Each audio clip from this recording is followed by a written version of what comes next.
Mars eduskuntaan siitä. Mars. Tämä oli ensimmäinen viesti tänään ja se oli minulle. Joku fiksu, äärimmäisen fiksu YouTube-katsoja ehdotti, suorastaan käski minua marssimaan eduskuntaan.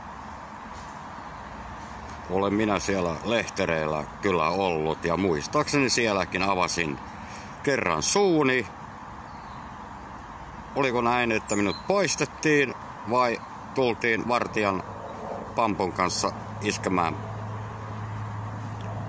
pätkäksi, lyhyemmäksi kuin se pamppu, eli hiljenin.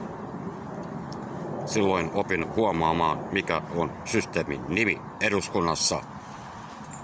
Jos siellä joku olisi fiksu, like me, ja hän yrittäisi alkaa puhumaan, niin hänet pamputettaisiin hiljaiseksi.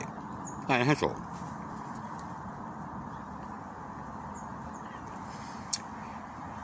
Kyselytunnin tähti. No, sehän olisi minä. Ja totta kai. Sinähän kuuntelet minua. Eikö näin?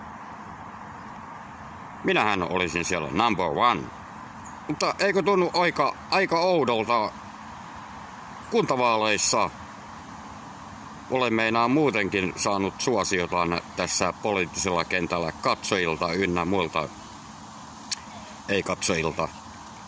Myös täällä ulkopuolella näitä Mars-eduskuntaan, Mars-valtuustoon. Mutta eikö ole outoa? Kuntavaaleissa minä sitten yritin marssia Vantaan valtuustoon, sain 0 ääntä.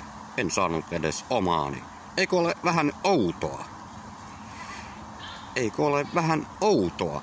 Ja kritisoin tässä samalla, luin tästä pakkotyöäänestyksen poissaolijoista.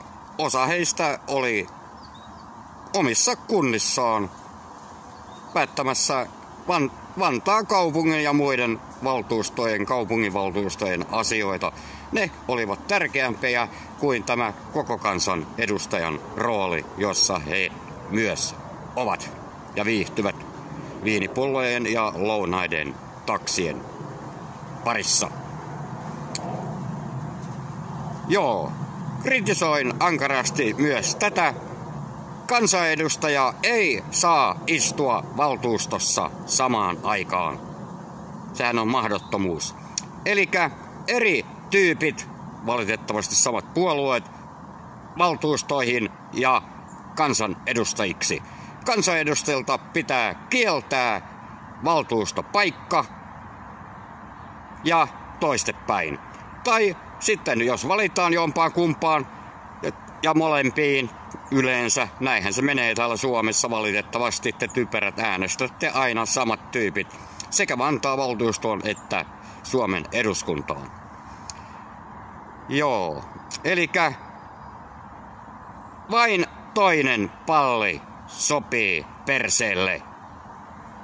Valtuusto, edustaja, kansanedustaja. Vain toinen. That's it.